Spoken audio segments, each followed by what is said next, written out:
Zhang Wei Li is furious. He's upset.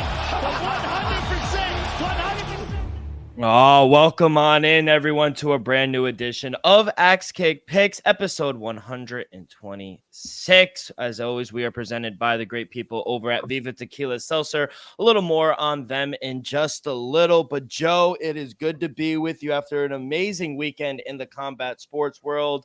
How are you doing today, kid? Doing great. Yeah, I even got some rest in. Yeah. I was able to get all the fights in and still go to bed at a reasonable time. So it was actually a good weekend. Yeah, really good. You know, we started a little basketball, actually. USA 3-0 against Puerto Rico.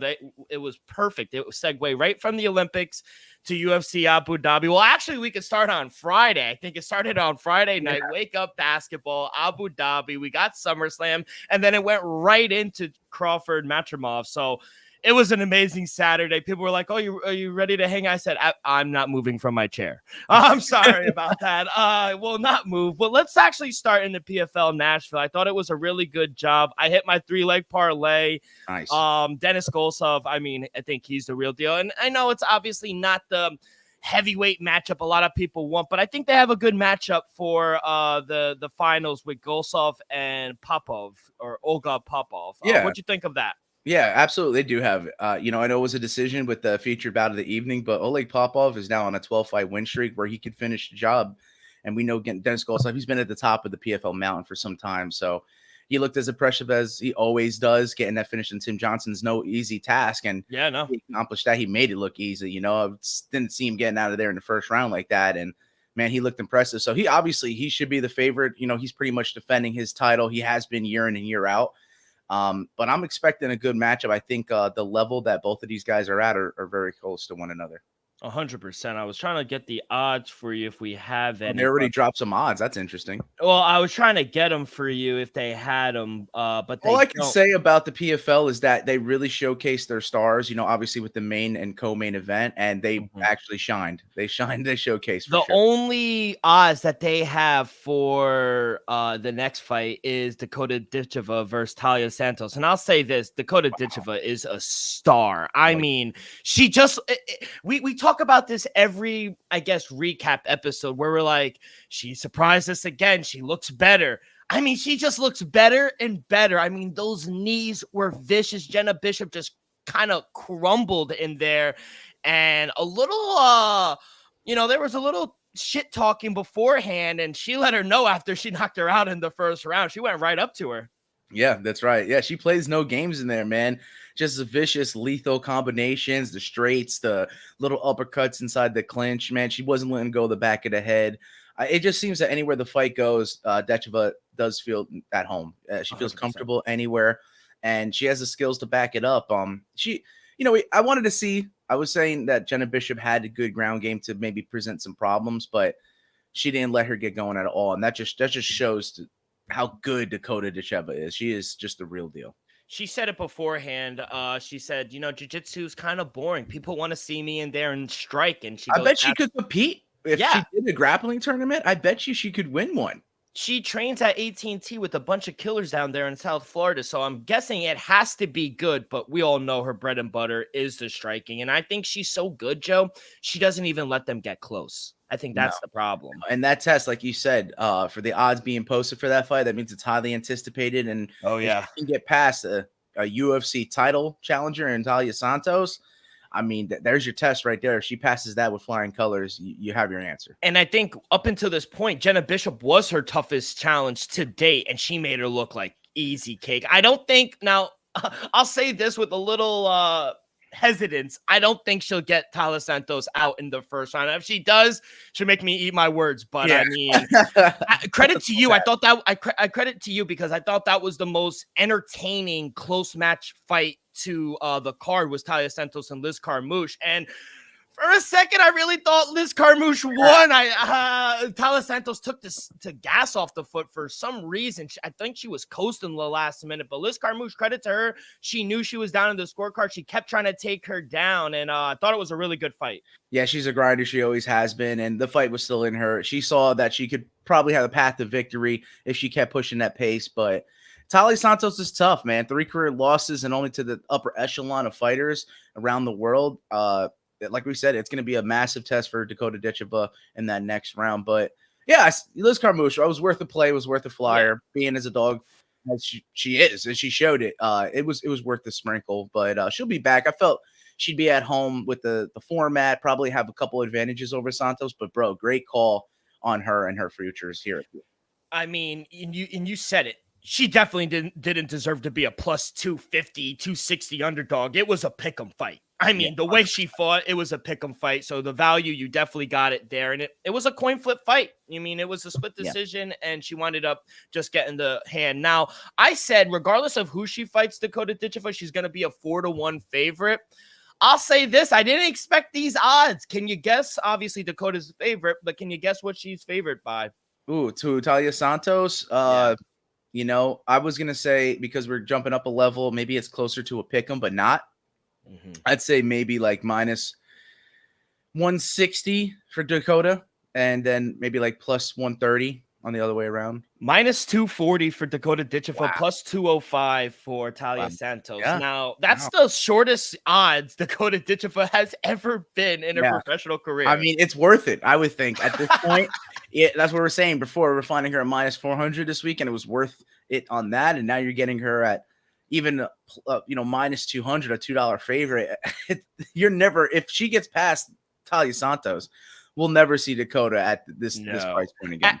At August 4th right now in the afternoon, I could guarantee you she will not be a minus 240 when the fight comes. So if you got a $240 just to, I guess, throw away. Win it back. That's right. Yeah, it's Dakota Ditcheva. But yeah, I'm very interested to see that fight. Overall, I thought the card was good. Next fight is in 2 weeks, August 16th in Hollywood, Florida. Got Impa Kasanganay taking on Josh Silveira. That's a bit Robert Wilkerson. He's on display. Our boy, friend of the show, Clay Collins in there as well.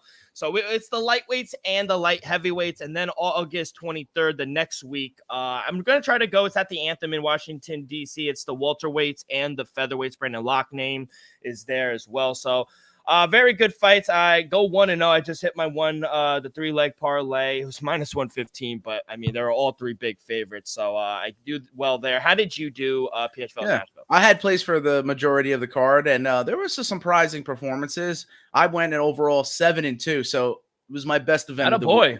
Attaboy. All right, let's go to it. Now, they start Saturday, start Dana White with the big news, the Abu Dhabi card on your birthday, October 26th. So he starts it with the big news as there, and then we get this big fight card. I mean, Umar Nurmagomedov is the real deal. He wins unanimous decision over the Sandman, Corey Sandhagen. He passed the litmus test. He never first a top 10 fighter, top 12 fighter for all that. And, for all the waiting to see, I don't even think he's come close to touching his potential, if I'm being honest. And I thought the longer the fight went, especially standing up, I was like, okay, maybe Corey could win. And I thought he did win round 1. But outside of that, I thought Umar won the last 4 rounds.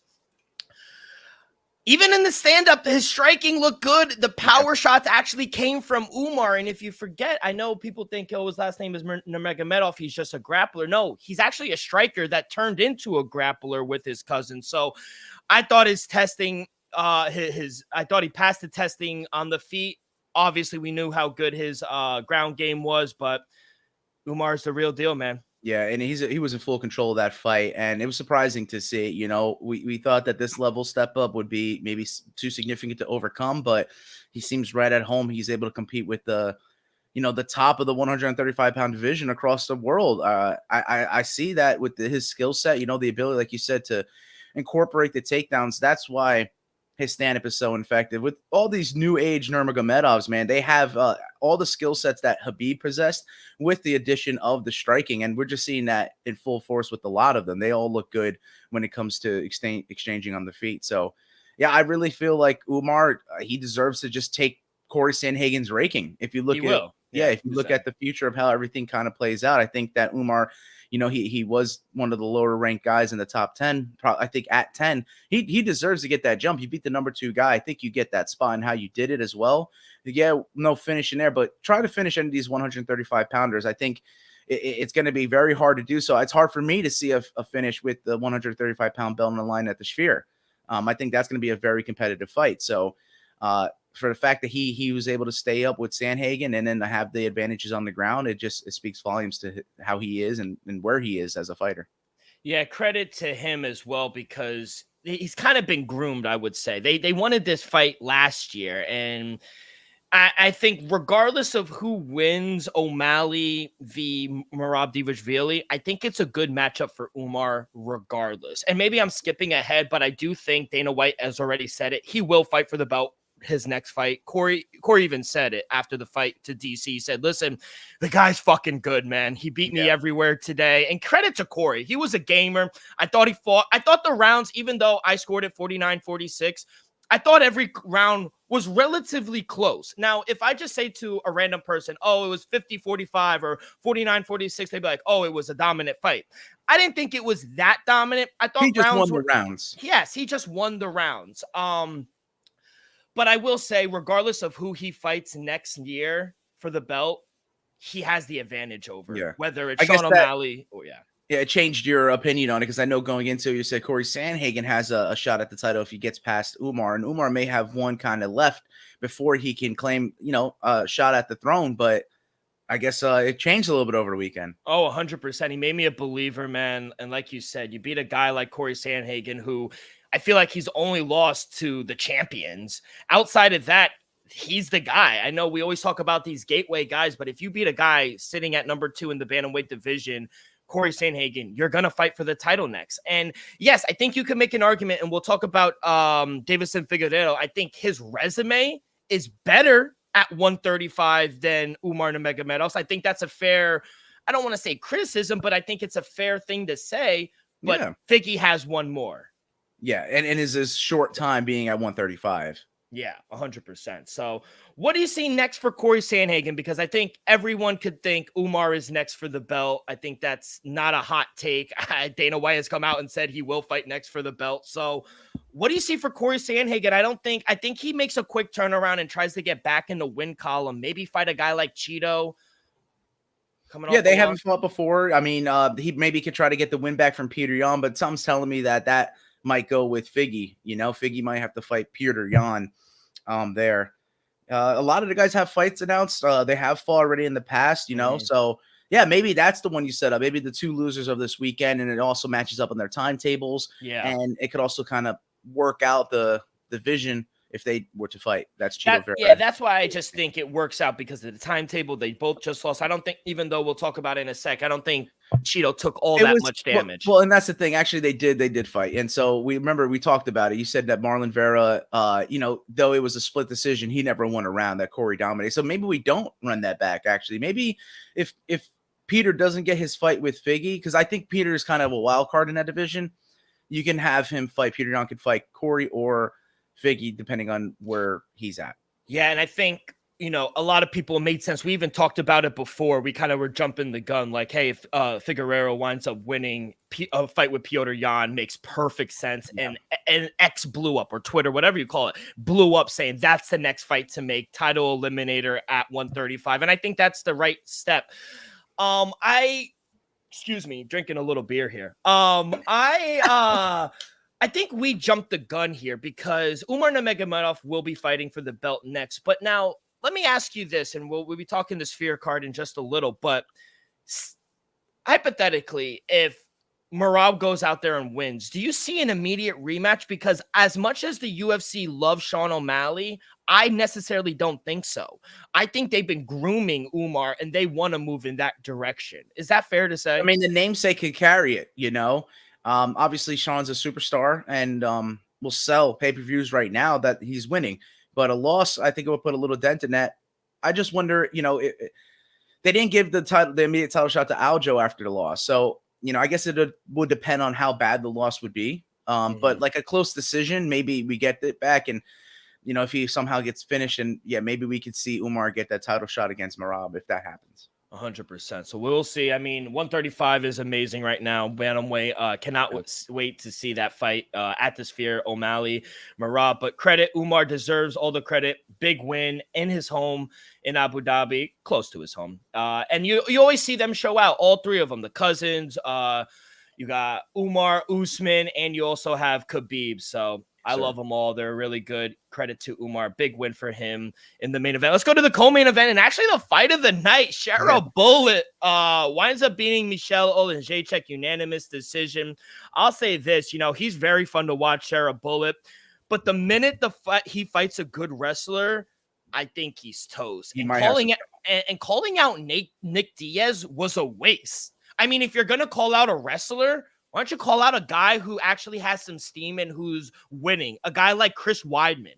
I thought that would have been a better call out, not Nick Diaz. I mean, that was a waste in my opinion. Yeah, I don't think he should be fighting any of the lot. He needs to be fighting more up and coming fighters and kind of earning his keep there. The fact that he can't come over to America to fight because of the eye and everything like that. But it was an entertaining fight. I don't want to take any shine away from the fight itself. Mikhail got cut and he's just a dog. He kept coming and Shara has that front leg kick and it just every time he threw up one, here comes the backside kick and just he's very tricky when it comes to the feet. But yeah, you're right. I think it was a good fight for him stylistically. He's don't have to worry about the third of the takedown, but that's the hold that Mikhail has. I think that's the hold that Shara Bullet's going to have is if he fights a really good wrestler or someone who can incorporate takedowns, whether it's, Greco style clinch work or, maybe even pulling guard in some weird aspects, that could probably pose some problems for him. Because I don't think he has seen too much of the grappling exchanges. Not to say that he hasn't competed, but it's definitely not his forte. But I thought it was a very fun fight. It was a good showing from him. And man, the UFC's trying to build a star in Shara Bullet because he's a fun watch. Yeah, especially over there. I mean, he gets a lot of love over in Abu Dhabi. I'll say this, Michelle Oleksiejczuk is a fucking madman. I mean, just the cut up, that I don't even know what it's called, but that elbow that Shara Bullet hit him with in the first round, he was leaking, and he was just like a zombie walking forward. Yep. Oh, I was like, pressure nonstop. And I had via knockout, and I'm like, this guy's not going away. Like I looked at Ant, and I go, get this ticket. He was like, what do you have? Decision? I said, no, it's toast. Midway through the third, when he was continuing to walk him down, I said, it's over. He's not knocking Michelle out. But yeah, credit to him. But like you said, I think that call out was a waste, and I think he needs to be fighting more up and coming fighters. He needs to practice his wrestling more because once he fights a true wrestler, I don't know how he'll be, but he is a star. I thought his cardio looked better, especially in the later rounds. It rained a little bit as we got into the later rounds, though. It did. We saw a little bit of the gas tank depletion, but that's from throwing that many kicks. I was just gonna say you throw that many kicks. Yeah. That's what's gonna happen. But yeah, let's go to the fight that I love. Davison Figueiredo, unanimous decision over Marlon Chito Vera. He dropped Chito. What? First time in 24 fights, Chito Vera dropped him. I mean, he fought as well as I thought he would. His power is continuing to come over into the heavier weight class, and he's utilizing, I think, his underrated ground game. I don't think a lot of people respect it because Chito was like, I'm good on the ground as well, but he got taken down like 3 times in the first round. Yeah. So I've come completely around. Remember I said those words and I hate myself for that. I take it back. It's like he doesn't have that killer instinct. No, I figure he does. And it's like he has the strength where he could, he doesn't throw too much volume out there, but I think it's enough where you could see someone get gassed if they burn their arms out with the grappling. But it doesn't seem that affects Figgy. It seems that he has enough endurance to hold someone down, use all his might to try to, keep someone there. And then if it so happens that you stand up again, he's right back to striking. So, I mean, Figgy's special here at 135.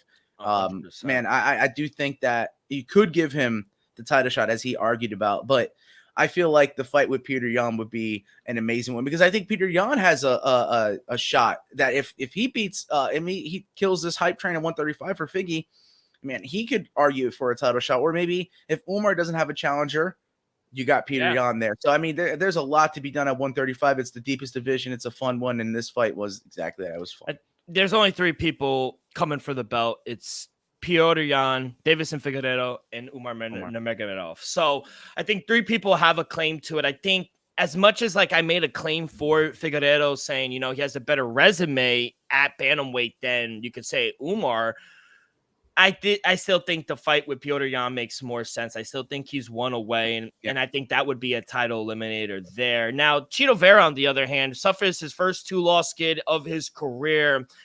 Kind of a step back now, and you actually put out your updated bantamweight rankings, and I liked it. I know a lot of people. I saw some people; they weren't really too fans of it, but honestly, but that's great.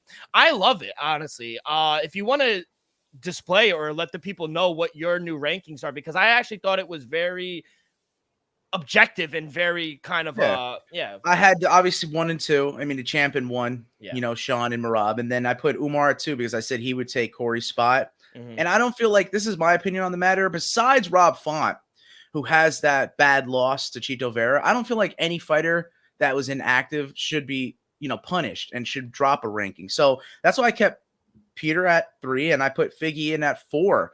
Because I feel like he deserved to jump up a spot, but you don't drop Henry. I leave him at 5, and unfortunately for Corey Sandhagen, he drops 4 spots. Cheeto dropped 5 spots to 9. So you don't touch Song Yadong, you don't touch Jose Aldo, but Rob Font couldn't be on the end of the stick because if you look at the matchups, he has losses to Chito Vera, and Chito Vera has losses to Jose Aldo. So it would actually, kind of match up perfectly in their win and loss records with one another and how these fights have just wound up. Yeah, and I think the only pushback I had, and I commented on it, was the one that you displayed 3 and 4. I probably would, and it sucks. I don't want to, punish Petr Yan for inactivity because he is hurt. He's legitimate hurt. It's not like he's not fighting because he doesn't want to. Yeah.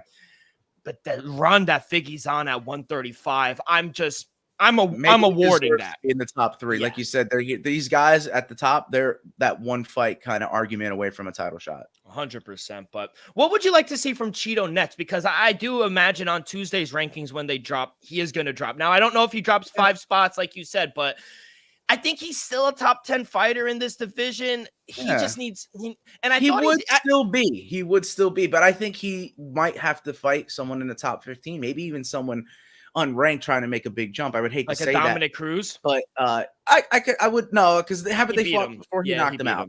But Kyler Phillips needs a fight, does he not? And he's 11. We'll talk about that in a little. Phillips does have a fight. Okay. So I was gonna say you got someone like there, and not any easy fight coming up for Chito Vera because it could be Jonathan Dragon Martinez. I mean, it could be Montel Jackson. We saw how about fast Song Yadong?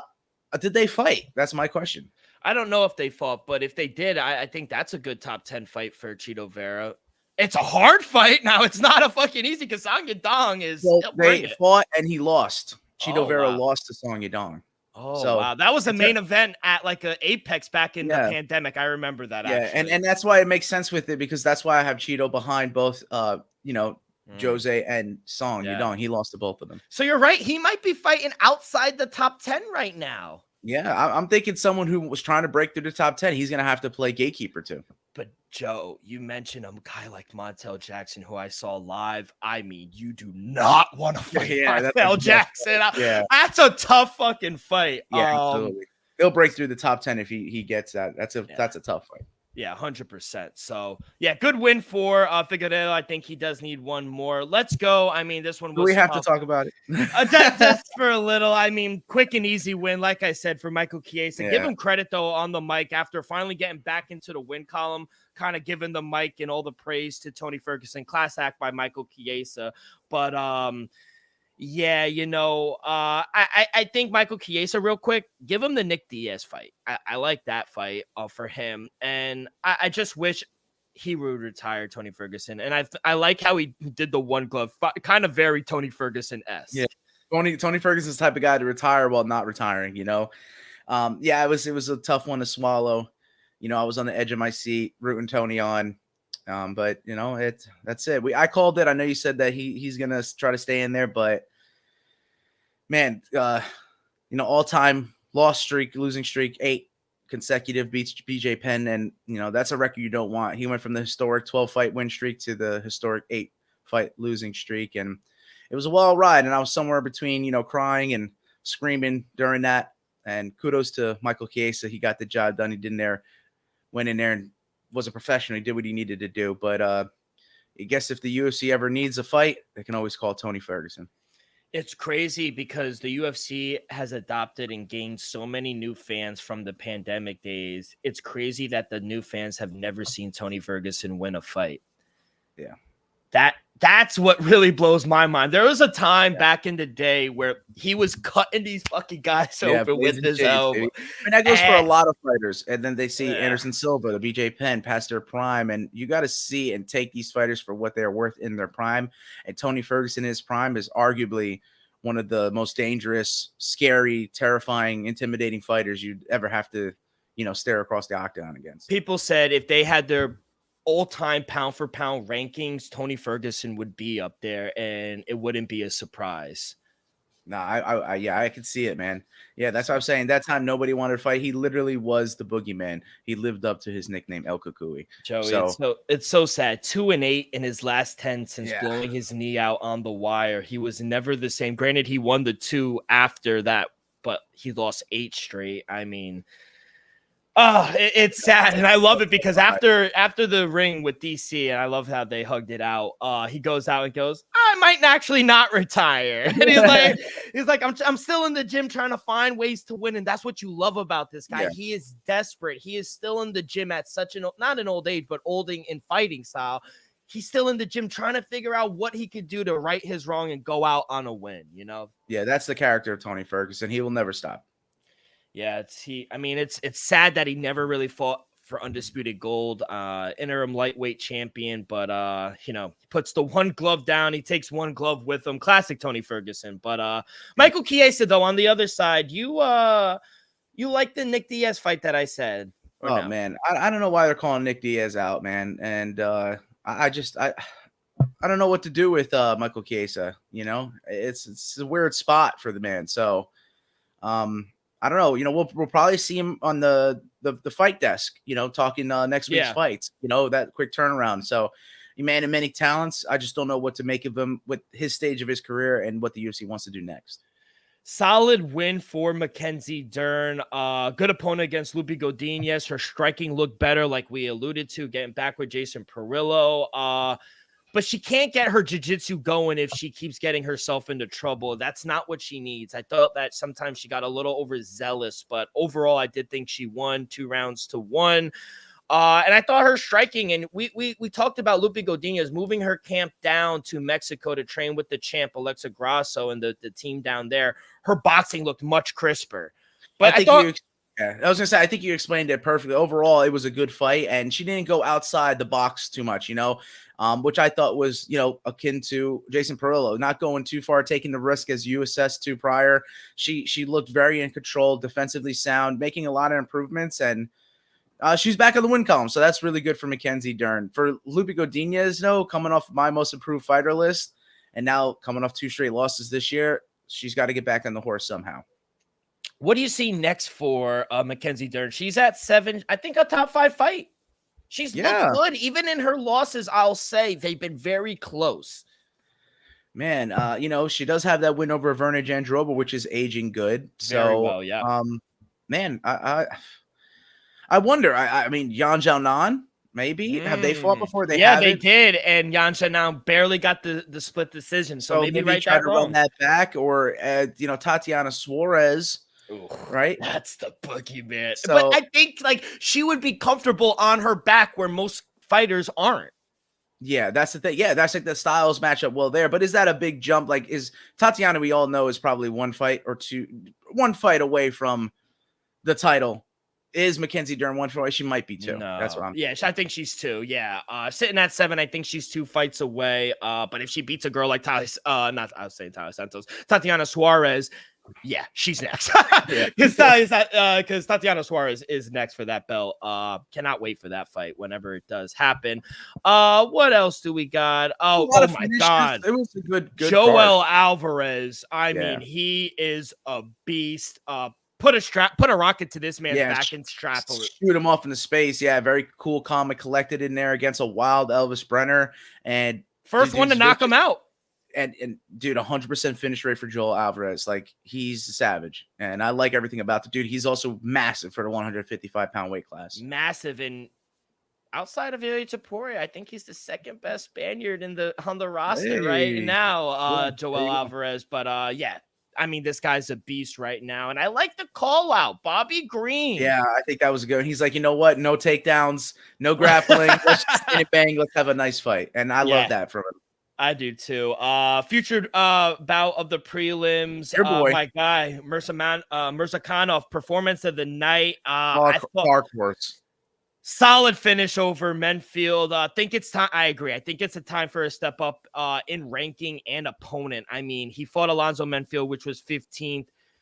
Give him Johnny Walker. Give him Khalil Roundtree. I think he's a dark horse. I think his power is really. I mean, if you knock a guy out like Alonzo Menfield, I think your power translates well. I don't see a fight for like Jan Blachowicz or Nikita Krylov, something like that for Mirzakhanov. I think he deserves a jump. I don't think he should be fighting anyone. You give him like a BSD jump, huh? I think he fights into the top 10. Maybe not a top 5, but I think at least the top 10, 6 to 10. What do you see next for Menfield? Because now that's 2 tough losses. Damn, dude. He's going to be out of the top 15 now. Yeah, he's in a tough spot. He's going to be playing gatekeeper like some of the fighters we mentioned before. Something that he's not too stranger to, but it's just going to hurt because he was on a kind of a roll prior to the 2 drops. Yeah, 100%. But performance of the night does go to him. Unfortunately, hometown guy Muhammad Yahya knocked out. I know you took the value with him, but I was telling you Fernandez was a beast. Yeah, the performance of the night could have gone to that, man, because Fernandez, those leg kicks and just the power behind his shots, bro. Undefeated. Yeah, he looks good. No, he's 9-2. He has 2 losses, but only lost by decisions. No, I went to correct myself. All the finishes are been by knockout, correct? Oh, yeah, he's a sav. Yeah. And I mean, when you're fighting with Charles Oliveira, you're gonna be good. There you go. So, you're gonna be good. I'll say this, Joe, and if I ever wind up having a pick on a Dontel Mays fight, just strike it from the record. His fights are the worst. Yeah, man. That's why, like, when that fight went on, and there was a bunch of decisions prior to that, I was trying to stay locked in. It was definitely hard. The guys made it hard too. Yeah, I mean, 5 straight decisions up until Fernandez blew the roof off Eddie Arena. But Shamil Gaia's good win, bounce off back from Dontel Mays. The newcomer Jordan Vicinic, whatever. I thought he won the first round. Actually, I thought he won the first round, but then the next 2 did go to his opponent. Yeah, that's why I stayed away from that. I wasn't touching that with a 10-foot pole. Sam Hughes, though, big win for the girl in the other girl Texas. Kind of like a fraud, you know what I mean? I hate to say that. I put the money in on her, and she blew the girl's debut parlay. Would have had it right. She's a can. I thought Ja Hibbert off the layoff looked really good. I thought he was worth the minus 155. He looked sharp. Right. And I don't think the time away, I think it actually benefited him. Yeah, definitely. We see that. Sometimes the time away does fighter some good. And then lastly, Shrek Dumas, much needed win. I thought it got a little close there late, but he did. He needed to get that finish, man. I think they put you in a guy like Dennis Tululin, and who gets finished with everyone, and you can't get the job done. I worry about Cedric Dumas. The UFC might not re-sign him if he continues this. That was his last fight on the contract, so we will see. But overall, I thought it was won't be back. Yeah.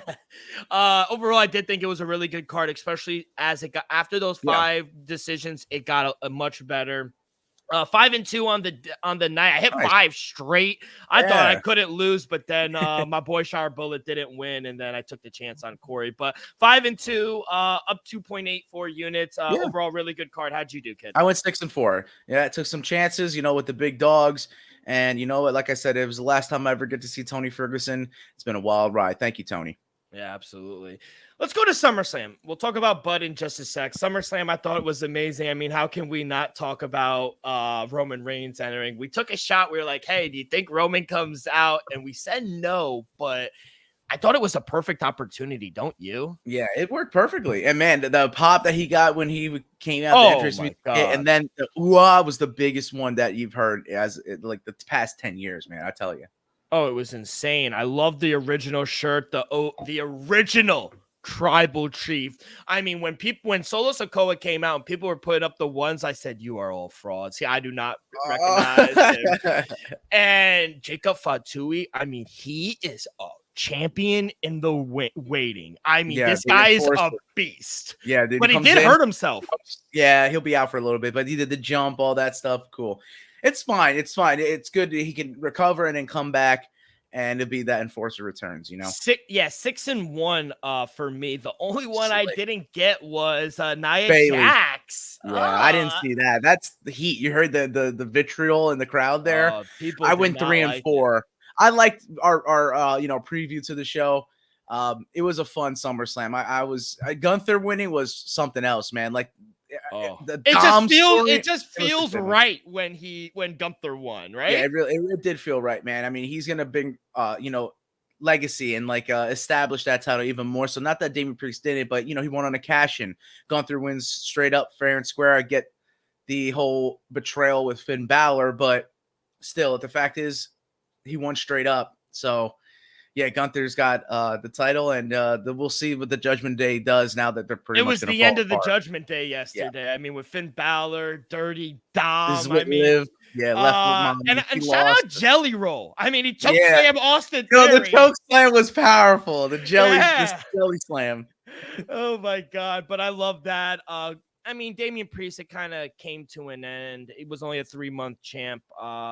And Gunther, I mean, it was the best, but I knew it was coming when Finn was like, "Oh, don't worry, it's water under the bridge." You know he was gonna backstab him.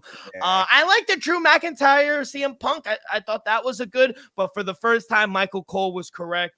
CM Punk lost because of himself last night. Yeah, I'll say that. Yeah. His own ego got in the way. Dangerous, bro. And to see him flatline like that, damn, bro, it was rough. Yeah, it was rough. Shout out Seth Rollins. You look really good with the special referee the pants. Yeah, the pants were gold. But when he hit the good night to sleep, it brought back brought back like ECW days. I had to do it to myself. I was like, the entrance was great. I know everyone was singing it, so it was a good SummerSlam. What'd you go? I went 3 and 4. So 6-1. Man, you're a shot. Are you writing these storylines? LA Knight, yeah. I mean, he was a beast. I love how he broke the fucking Prime door. He was great. And for Logan Paul to lose in his backyard, which what we talked about, amazing storyline. Braun Breaker breaking through, finally becoming champion. We talked about his family in attendance. That was fantastic. And Sami Zayn is a great guy to put him over. And we said it already. He's a star without the belt. He didn't need the belt.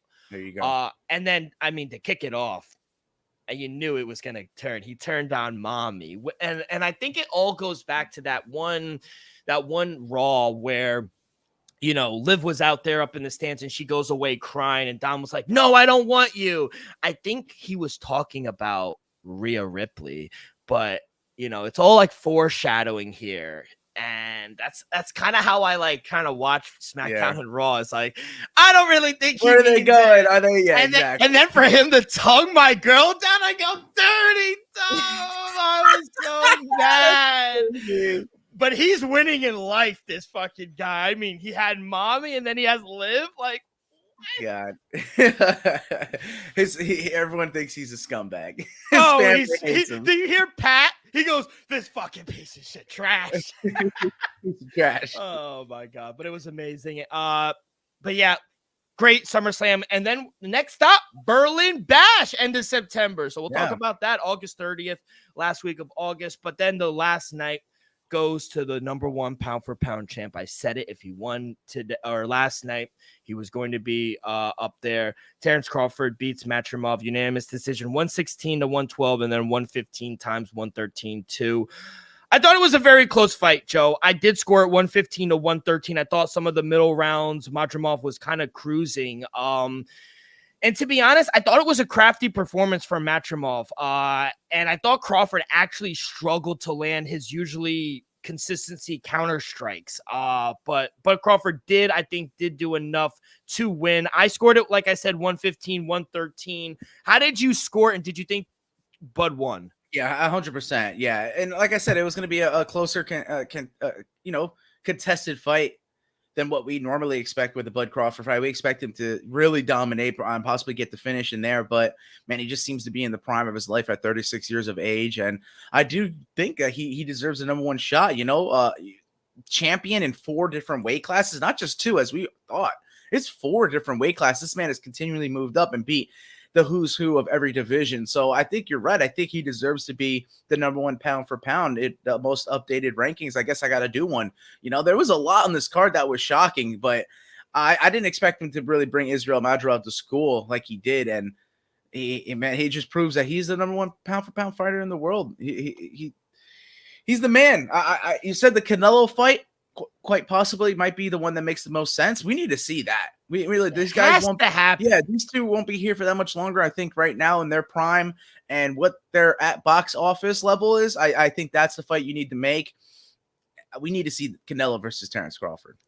I mean, yeah, well, I want to talk about a tough loss for an American boxer, Jared Anderson, in a little, but outside of that, I thought it was a really good card. Chucky Alashit and His Excellency, he did.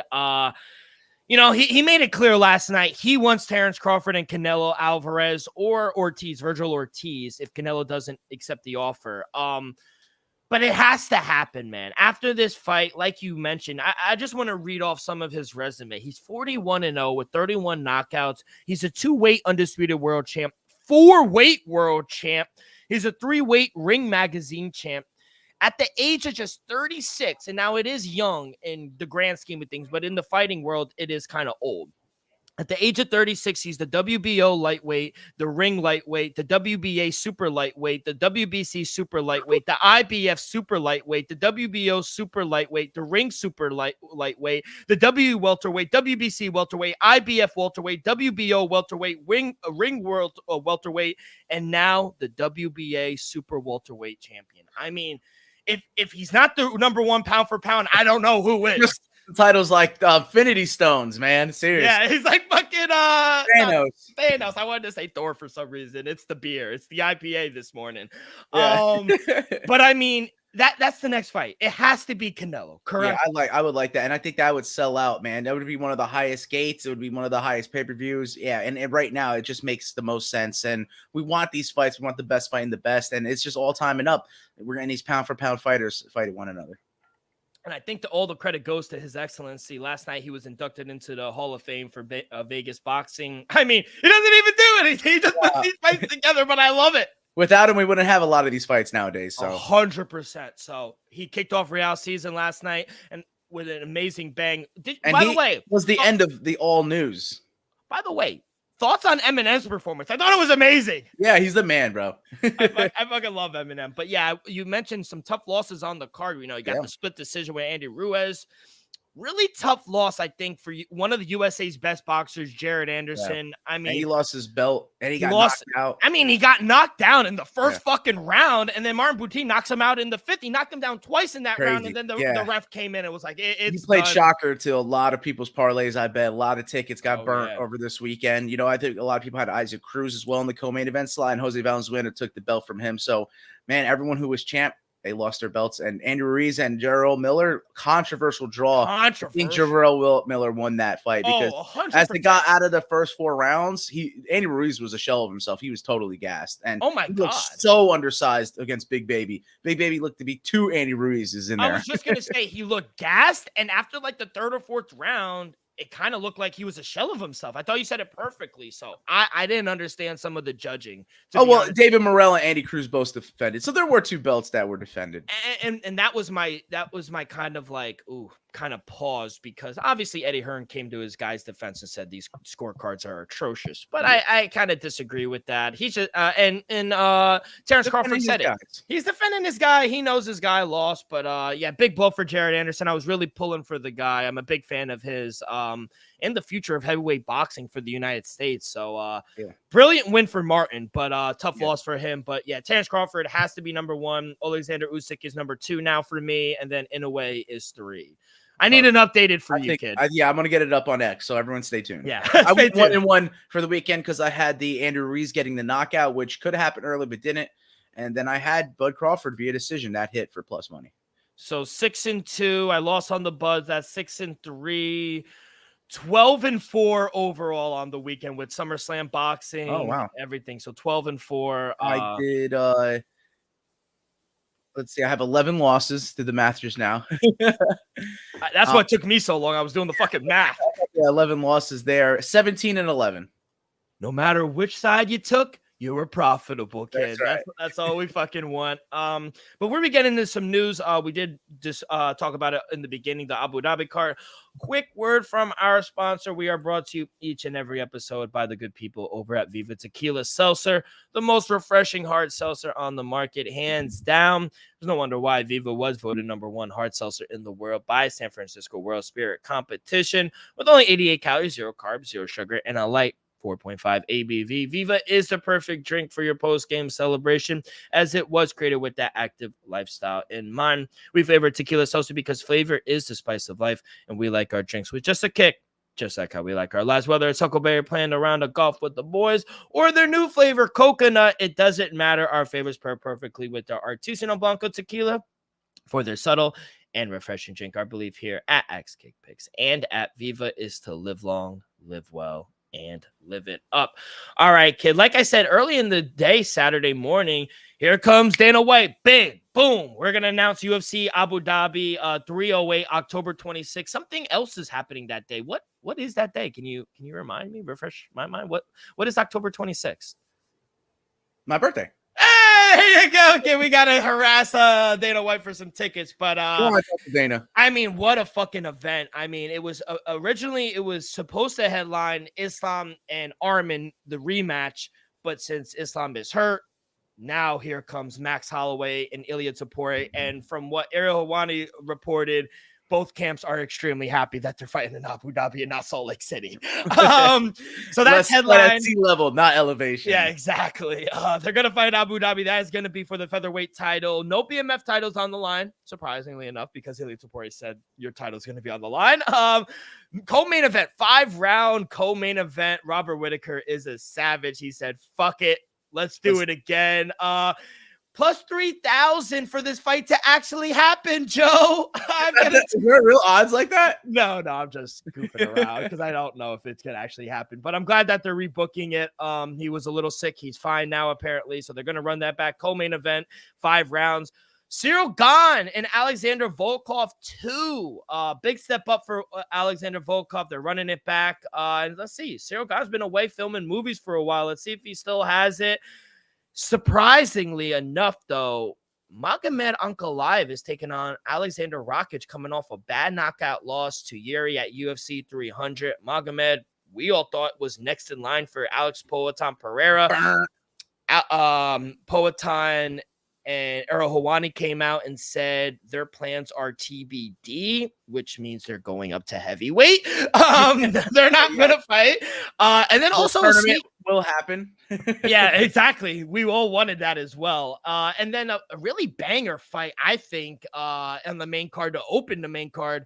Jeff fucking Neal taking on RDA. I think that is a barn burner. That's a great fight. But yeah, amazing card of the year. Hopefully, if it all stays. But Joe, thoughts on UFC 308? Yeah, I want to see if Hamzat is recovered and healthy and can take on a guy like Robert Whittaker, because we all see what he can do when he's healthy and he's ready to fight and he's motivated. Robert Whittaker is an absolute killer savage. So, man, I'm highly anticipating that because we sort of saw it the first time around in Abu Dhabi, and now we're going to get it come my birthday. So I'm excited for that one. If you're going to ask me without the title, but obviously if we're talking about my namesake for X and my social media plugs and who inspired it all, 10 seconds left is the epitome of Max Holloway. Max Holloway is the epitome of 10 seconds left. So obviously that's the one that's going to take the cake for me. Now, there are odds on all 4 of the matches beside the RDA one. We will start with the Magomed Ankalaev one and Alexander Rakic. What's the line? Mago, minus 200. Magomed Ankalaev, minus 275, plus 235 for Alexander Rakic. Very close, I thought. Okay. Closer than I thought. I thought Magomed would probably be a $3 to $4 favorite, but not. Another big favorite, Alexander Volkov, and Cyril Gahn is the IPA kid. Okay. What are your thoughts? I think Cyril Gahn favorited, you said heavy, so then dang, I mean, maybe another minus 200. Minus 250 for Cyril Gahn. Surprising. Alexander Volkov live, I think, at plus 210. Yeah, I think so too. Yeah, he's been fighting. He's been active. And then the boogeyman, Hamzat Chimaev and Robert Whittaker. Guess your line. Going back, wasn't it minus 155 for Robert Whittaker? Now I'm going back to the minus 200 Robert Whittaker. Ooh, It's the reverse. Minus 210 for Hamzat. Plus Oh my 180. God. How was Robert favored the first time around? I don't know if he. And then after that performance, you say he's the dog.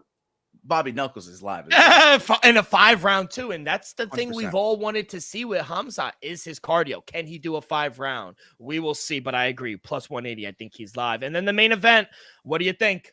Ilya Tapuria minus 150.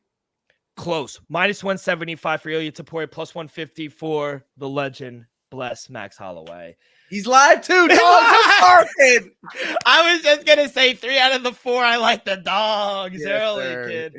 I'm interested to see that RDA Jeff Neal line. Because I don't know who to pick. I love Jeff It's at Neal. welterweight. So probably Jeff Neal favored it. Probably closer like how the main event was, like minus 175, something like that. I agree. Also, Dan Hooker, he announced that obviously he's fighting 305 On Perth.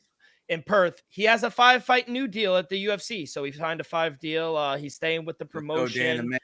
He's Dan the man. Happy for him. And you mentioned Kyler Phillips. He has a fight October 19th at the Apex against the New England Cartel. Raw fought, baby. Wow. What a fight. Yeah, I mean, that's the way to break into the top 10, you know, for the 135-pound division. So good fight. I like that matchup. And Kyler Phillips is right there. He's sitting at 11th, beating a number 9 guy like Rob. If he didn't have a number, just like we said with Mirzakhanov, they didn't have a number next to their name. They'd be dark horses for the divisions. Yeah, 100%. And then Calvin Kattar, another Boston guy we love. He is out against his fight against Kyle Nelson. Here comes Steve Garcia stepping up and fighting. What a fight that is. Yeah, I like that a lot. Yeah, Steve Garcia has been bringing it. He's on a knockout streak too. So to see the barn get burned down in that one.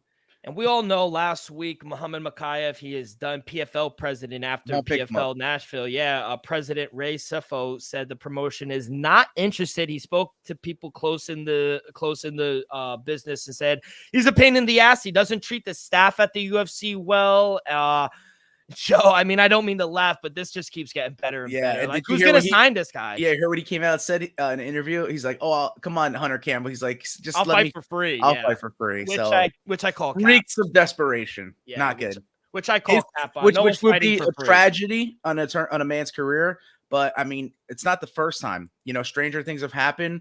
I mean, in the prime of his career, we might see this guy who could compete for a title never be signed to an organization ever again. Going out sad.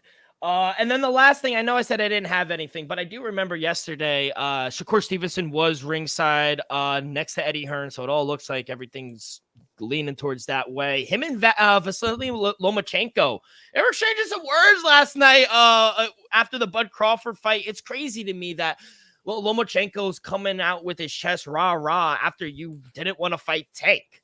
Now you're trying to bark up this tree? I mean, it's kind of weak in my opinion, kid. Yeah. That's I don't know what to make of it really. But they're probably gonna have the relationship established and then see what kind of dirty stuff they do together. Yeah, 100%. But that's it, kid. Overall, good week. We got some fights for UFC Abu Dhabi. Gonna try to make it over across the world.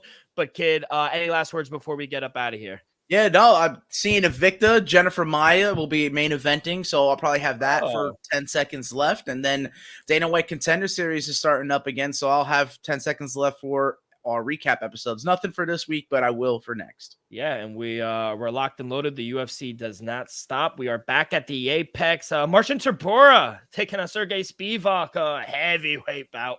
Love that. But yeah, that's gonna do it for this Sunday edition of Axe Cake Picks. On behalf of everyone, Viva Tequila, Joey, myself, make sure you guys go follow on our social media, Twitter and Instagram at Axe Cake Picks. You guys can find us wherever you get your podcasts, Apple Podcasts, Spotify, Stitcher. We go live on YouTube as well, so hit that like button. Subscribe, rate, give us a review. Leave in the comments who you want to see upcoming matchups, who you like this upcoming card.